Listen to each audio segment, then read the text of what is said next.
Bab 3, Catatan Kecil, Luka Besar. Hari-hari terus berjalan, namun ada sesuatu yang berbeda dalam setiap langkah Arga menuju sekolah. Hatinya tidak lagi sekadar digerakkan oleh kewajiban menimba ilmu, melainkan oleh sebuah rahasia yang hanya ia dan Bu Laras yang tahu. Rahasia itu seperti bara kecil yang semakin lama semakin menyala, memberikan kehangatan sekaligus rasa takut yang sulit dijelaskan. Setiap kali memasuki kelas, pandangan Arga selalu tertuju pada meja guru di depan. Di sana, ia melihat sosok yang bukan lagi sekadar pengajar, melainkan seseorang yang diam-diam menjadi pusat dunianya.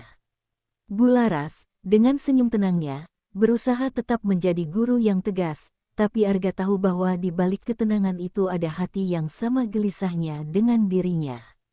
Suatu siang, ketika pelajaran hampir selesai, Arga menulis sesuatu di sudut bukunya. Sebuah catatan kecil, ditulis dengan tangan yang gemetar namun hati yang tulus. Bu, apakah ibu juga merasa hal yang sama seperti saya? Atau hanya saya yang terjebak dalam rasa ini? Tulisan itu sederhana, tapi setiap kata mengandung beban yang berat.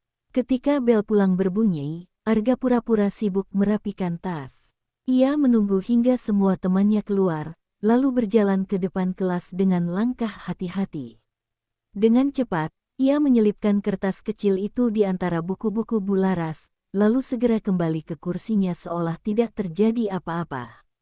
Jantungnya berdegup kencang, seperti ingin pecah. Bu Laras tidak menyadari kertas itu sampai beberapa menit kemudian, ketika kelas sudah benar-benar sepi. Ia membuka bukunya, dan matanya langsung jatuh pada catatan yang terselip di sana. Saat membacanya, tangannya bergetar, matanya memburam oleh perasaan yang bercampur aduk. Ada rasa takut, tapi juga ada getaran yang tak bisa ia sangkal. Malam itu, Bu Laras tidak bisa tidur. Ia terus memandangi catatan kecil dari Arga, seakan setiap hurufnya menuntut jawaban yang tak pernah siap ia berikan. Ia tahu betul, satu langkah yang salah akan menjerumuskan mereka berdua ke dalam jurang yang dalam. Namun, di sisi lain, ia juga tahu ia sudah terlalu jauh terbawa oleh perasaan yang tak seharusnya ada. Keesokan harinya, Bu Laras membawa catatan itu ke kelas. Ia menyimpannya rapat-rapat di dalam buku agenda, berharap bisa mencari kesempatan untuk membicarakannya. Namun, sepanjang pelajaran, ia terus gelisah. Pandangannya sering teralihkan pada Arga, yang terlihat tenang, tapi sesekali melemparkan tatapan penuh makna. Saat istirahat tiba, Bu Laras memanggil Arga untuk tetap tinggal. Suasana kelas kosong kembali menjadi panggung bagi rahasia mereka.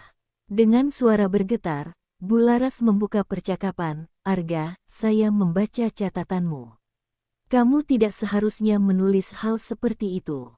Ia mencoba tegas, tapi getaran di suaranya mengkhianati isi hatinya. Arga menunduk, namun ia tidak ingin mundur. "Saya tidak bisa menyimpannya sendiri, Bu. Kalau saya diam, saya merasa terbakar oleh perasaan ini. Saya tahu ini salah, tapi saya tidak bisa berpura-pura seolah saya tidak merasakan apa-apa." Kata-kata itu membuat dada Bu Laras terasa sesak, karena ia tahu persis apa yang dimaksud Arga. Untuk pertama kalinya, Bu Laras tidak bisa menatap muridnya sebagai seorang guru. Ia melihatnya sebagai seorang lelaki muda yang tulus, berani, dan penuh perasaan. Ia ingin menolak, tapi setiap kali melihat ketulusan itu, bibirnya tak sanggup mengucapkan kata-kata penolakan. Sebaliknya, ia hanya diam, membiarkan keheningan berbicara untuknya. Sejak hari itu, catatan kecil menjadi bahasa rahasia mereka. Arga akan meninggalkan secarik kertas dengan pesan singkat, dan Bu Laras akan membalas dengan tulisan samar di sela-sela buku catatan. Tidak ada kata cinta yang gamblang, tapi setiap kalimat menyiratkan kedekatan yang semakin nyata. Rahasia itu semakin kuat, seakan membangun dunia mereka sendiri di tengah keramaian sekolah. Namun, dunia luar tidak selamanya buta. Suatu hari, salah satu guru lain melihat Arga terlalu lama berada di kelas Bu Laras setelah jam pelajaran berakhir. Rasa curiga mulai tumbuh, meski belum ada bukti yang nyata. Bisikan kecil mulai terdengar di ruang guru, menimbulkan kegelisahan yang membuat Bularas semakin berhati-hati. Arga menyadari risiko itu, tapi justru semakin berani. Baginya, semua bisikan orang lain tidak berarti dibandingkan dengan perasaan yang ia miliki. Ia tidak peduli jika orang-orang menilai, selama ia bisa jujur pada hatinya. Dan keberanian itu, meski berbahaya, justru membuat Bularas semakin sulit berpaling. Suatu sore, hujan turun deras, dan sebagian besar siswa memilih berlarian pulang lebih cepat.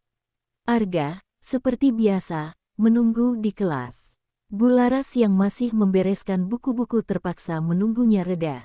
Dalam keheningan yang diiringi suara hujan, Arga memberanikan diri lagi, "Bu, kalau semua orang menentang, apakah ibu akan tetap bertahan?" Pertanyaan itu menusuk langsung ke hati Bularas. Ia menatap Arga lama, lalu menghela napas panjang. "Arga, dunia tidak akan mengerti. Mereka hanya akan melihat kita sebagai kesalahan. Dan saya tidak tahu apakah saya cukup kuat untuk melawan itu semua." Kata-kata itu membuat Arga semakin sadar bahwa perjuangan mereka baru saja dimulai.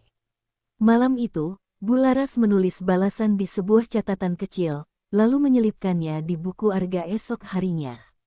"Saya takut, tapi setiap kali melihatmu, saya juga merasa hidup kembali.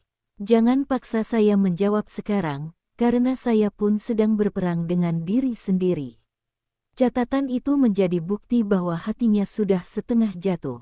Arga menggenggam catatan itu seolah sedang menggenggam dunia. Ia tahu jalan ini penuh duri, tapi ia juga tahu ia tidak sendirian. Ia mulai bertekad untuk melindungi perasaan mereka, meski harus melawan arus yang deras. Setiap catatan yang mereka tukar menjadi pengikat rahasia yang makin sulit dilepaskan. Hari demi hari, catatan-catatan kecil itu mengisi kehidupan mereka. Bagi orang lain, kertas itu tidak berarti, hanya coretan biasa. Tapi bagi mereka, setiap huruf adalah jantung yang berdetak, setiap kalimat adalah bisikan cinta yang disembunyikan. Hingga suatu hari, sebuah catatan jatuh ke lantai, hampir terlihat oleh murid lain. Bularas panik, segera menyembunyikannya sebelum ada yang melihat. Wajahnya pucat, tangannya dingin. Saat itu ia sadar, satu kelalaian kecil bisa menghancurkan segalanya. Arga pun merasa bersalah, dan untuk pertama kalinya ia benar-benar takut. Namun, ketakutan itu justru membuat mereka semakin sadar bahwa hubungan ini tidak bisa lagi dianggap main-main. Sejak kejadian itu, mereka menjadi lebih hati-hati. Tidak lagi meninggalkan catatan sembarangan, melainkan mencari momen-momen yang benar-benar aman. Namun, di balik kehati-hatian itu, rasa mereka semakin menguat. Setiap risiko yang diambil justru membuat ikatan itu semakin dalam, seperti dua jiwa yang melawan arus dunia. Rahasia yang dulu hanya berupa tatapan kini telah tumbuh menjadi bahasa tersendiri. Catatan kecil itu memang sederhana, tapi luka yang ditinggalkannya semakin besar. Luka karena cinta yang tak seharusnya ada, namun tak sanggup dihentikan. Dan di dalam luka itu, mereka menemukan sesuatu yang lebih kuat daripada sekadar rasa, sebuah janji diam-diam untuk terus bertahan, apapun risikonya. Dari catatan kecil, lahirlah luka besar. Dari kata yang sederhana, tumbuh perasaan yang tak bisa lagi disangkal. Tapi semakin dalam mereka terikat, semakin besar pula bahaya yang menanti. Apakah rahasia ini bisa terus terjaga? Atau justru akan menjadi awal dari kehancuran? Semuanya akan terjawab di bab berikutnya.